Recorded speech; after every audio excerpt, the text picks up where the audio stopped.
CM Revanth Reddy America పర్యటన రద్దు కావటం తెలుగు రాష్ట్రాల రాజకీయాల్లో హాట్ టాపిక్ గా మారింది. సాధారణంగా ముఖ్యమంత్రులు, మంత్రులు అధికారిక విదేశీ పర్యటనలకు వెళ్లాలంటే కేంద్ర విదేశాంగ శాఖ నుంచి పొలిటికల్ క్లియరెన్స్ తీసుకోవాలి. అయితే రేవంత్ రెడ్డి అమెరికా పర్యటనకు మాత్రం కేంద్రం అనుమతి నిరాకరించింది. అసలు ఎందుకు, కారణమేంటి ఇప్పుడు చూద్దాం. కేంద్ర విదేశాంగ శాఖ ప్రకారం ముఖ్యమంత్రులు, ఉన్నతాధికారుల విదేశీ పర్యటనలకు అనుమతి ఇచ్చే ముందు వారి కార్యక్రమాలను పరిశీలిస్తారు.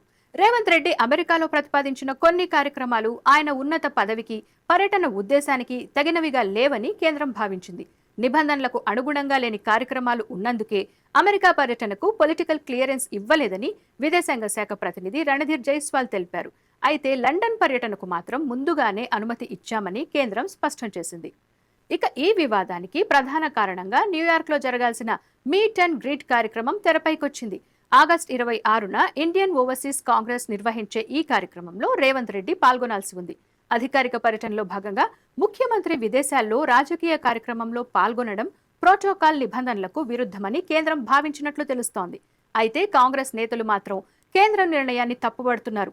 తెలంగాణ అభివృద్ధి, విద్యారంగం కోసం రేవంత్ రెడ్డి అమెరికా పర్యటన చేపట్టారని, రాజకీయ కారణాలతోనే కేంద్రం అనుమతి నిరాకరించిందని ఆరోపిస్తున్నారు. మరోవైపు ఈ అంశంపై సీఎం రేవంత్ రెడ్డి మాట్లాడుతూ ప్రపంచంలోని ప్రముఖ విద్యా సంస్థలను తెలంగాణకు తీసుకువచ్చి రాష్ట్రాన్ని గ్లోబల్ నాలెడ్జ్ హబ్గా మార్చడమే తన పర్యటన ప్రధాన ఉద్దేశమని తెలిపారు.